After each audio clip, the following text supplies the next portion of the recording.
Chains of injustice. The cell was damp, its walls stained with the sweat and tears of forgotten men. Malik Johnson, a young black man of 22, sat on the cold concrete floor with shackles digging into his ankles. His crime? None. He was innocent, but in a town where poverty and color were treated as evidence, the truth didn't matter. The trial had been a joke. The prosecutor painted him as a thug. The jury barely looked at him, and the judge slammed the gavel with a smirk. 20 years. The words echoed in Malik's ears. 20 years for a robbery he hadn't committed. His mother had wept in the courtroom, begging the judge to reconsider. Instead, she was silenced, escorted out as if she were the criminal. Malik had been humiliated, paraded in handcuffs past neighbors who whispered, "He looked guilty anyway." Inside prison, the humiliation only deepened.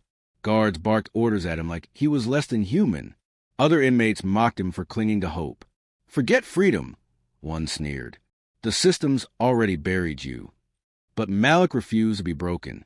At night, under the dim flicker of a broken light, he read whatever scraps of books he could find. Old newspapers, torn dictionaries, outdated law textbooks discarded by the prison library. The other prisoners laughed. "You think reading will save you?" Malik lifted his chin, eyes burning with determination. "One day, I'll prove my innocence. And when I do, I'll help others like me." The humiliation continued daily. Once, during a routine search, a guard threw his meager stack of books onto the floor, kicking them into the dirt. "You'll never be more than a convict, boy." Malik swallowed the rage boiling in his chest. He bent down, carefully collecting the torn pages. Each humiliation became fuel, each insult a reminder of why he had to keep fighting. He began spending hours in the prison law library, memorizing cases, dissecting rulings, and teaching himself the language of justice that had been denied to him. His hands, once callous from construction work, now turned pages late into the night, writing notes with a stub of pencil on scraps of paper. Other inmates started to notice. Men who had mocked him now came to him quietly. "Malik, can you help me with my appeal?" He did, and slowly, prisoners began winning reduced sentences, sometimes even walking free, thanks to the words written by a man in chains. But the humiliation never stopped. Guards laughed at the idea of a prisoner playing lawyer. Judges dismissed his motions without reading them. And still, Malik resisted. One night, as rain battered the prison roof, Malik sat under the weak glow of a single bulb, flipping through a law book so tattered its spine had split. His cellmate shook his head. "You'll never get out," he said bitterly. "They don't care if you're innocent." Malik looked up, his eyes sharp with fire. "Then I'll make them care." For the first time, his cellmate didn't laugh. He just stared at Malik, as if realizing that maybe, just maybe, this man in chains was destined for something greater than the walls that confined him. Malik whispered into the darkness, a vow etched into his soul. "I will not die in here, and I will not let this system bury another innocent man." Years passed, but the prison walls could not dim Malik Johnson's fire. By now, the once naive young man had become a figure whispered about in the yard. To some, he was the jailhouse lawyer. To others, he was simply the fool with books. But Malik didn't care what they called him. He had a mission. Every day, he faced humiliation. Guards treated him worse than the others, as if his refusal to accept his fate was an insult to their authority. One afternoon, during mealtime, a guard grabbed Malik's notebook and tossed it into a puddle of soup. "What are you going to do now, lawyer boy?" the guard sneered, his voice dripping with mockery. The cafeteria erupted in laughter. Malik's cheeks burned, but he knelt silently, scooping the soggy pages back into his arms. His dignity was shredded, but his resolve hardened. He whispered to himself, "Paper can be ruined, but knowledge cannot." Inside the prison library, Malik found solace. The room was small, the shelves half empty, but it was a sanctuary. He studied relentlessly, memorizing cases line by line. Sometimes he had to copy entire passages by hand, because photocopying was forbidden. His fingers blistered from writing, but he didn't stop. Soon, prisoners began lining up at his cell with desperate pleas.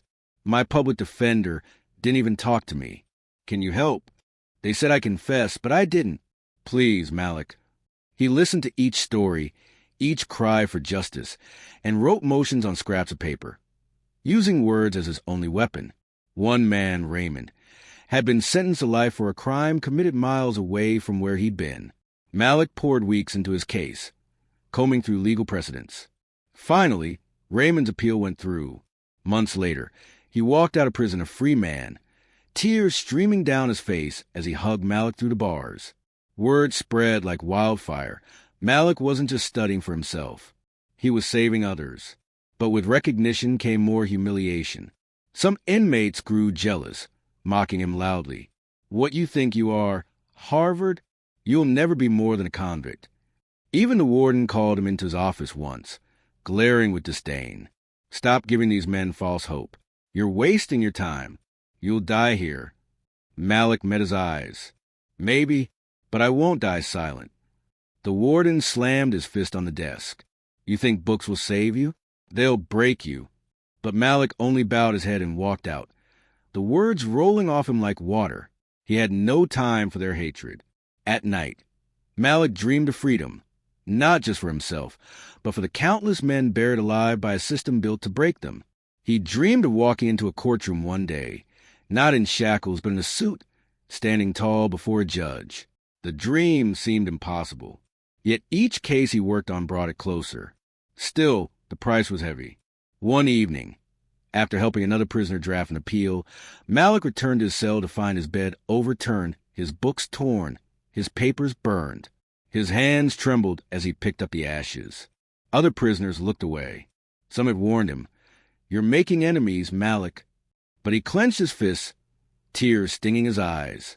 The humiliation was unbearable, the injustice suffocating. Yet he whispered, "You can burn my papers, but you cannot burn my mind." Years blended into each other. Malik grew older, wiser, harder. He finally managed to get his own case reviewed by a legal aid organization. They were stunned by the meticulous notes he had written, the arguments he had prepared.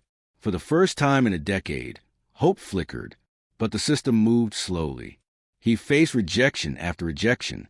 Judges denied his motions without explanation. Prosecutors laughed at his appeals. Still, he persisted. One night, on a flickering prison light, Malik made a promise to himself. I will not only free myself, I will dedicate my life to freeing others. This cell will not define me. I will become a lawyer. I will make them hear us. And with that vow, Malik turned humiliation into fuel, chains into stepping stones, and despair into purpose. He knew the road ahead would be brutal. But he also knew this. The same system that had tried to bury him would one day tremble at the man they tried to silence. The day Malik Johnson walked into the courtroom again, he wasn't in shackles. He wore a second-hand suit, its sleeves slightly too short, but to him it felt like royal robes. 10 years had passed since the system branded him guilty. 10 years of humiliation, hunger, cold nights, and shredded dignity. But now he stood tall. He had studied relentlessly, taken correspondence courses from prison, passed exams against all odds. And finally, after years of appeals, his wrongful conviction was overturned.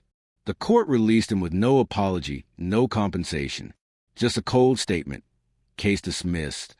When Malik walked out, reporters snapped photos, but he wasn't celebrated. A man behind bars for a decade was not seen as a victim. He was still whispered about as a criminal. Neighbors looked at him with suspicion. Isn't that the guy who went to prison? One muttered. Another spat. They only let him out on a technicality. The humiliation stabbed him deeper than the chains ever had. He wanted to scream that he was innocent, that he had survived hell, that the system had failed him. But instead, he bowed his head and kept walking. Freedom was harder than prison. Malik had no money, no home, no job. Employers slammed doors in his face.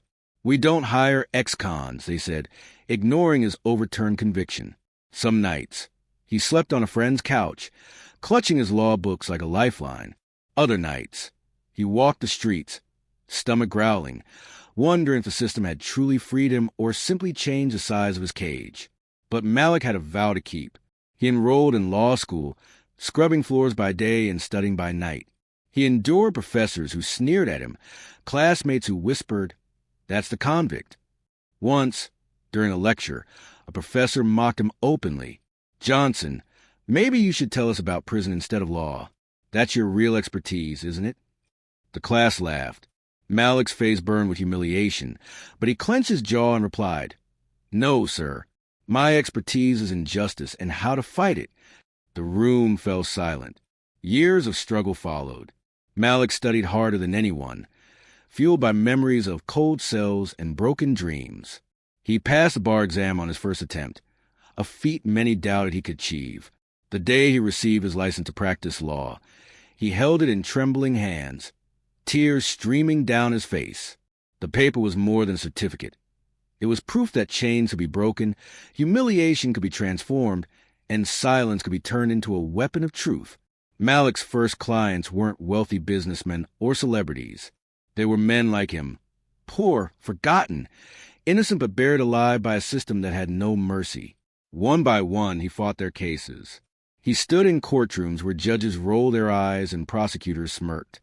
He faced humiliation every time he introduced himself, Attorney Johnson, formerly incarcerated. But humiliation no longer broke him. It fueled him. In one case, he defended a young black teenager accused of robbery. The evidence was flimsy, the witnesses unreliable. Malik tore apart the prosecution's arguments piece by piece. When the jury declared the boy innocent, the mother collapsed in tears, clutching Malik's hands. "You saved my son," she whispered. Malik shook his head, voice trembling. "No, I just made them listen." Soon word spread. Malik Johnson, once a prisoner, was now a lawyer freeing the innocent.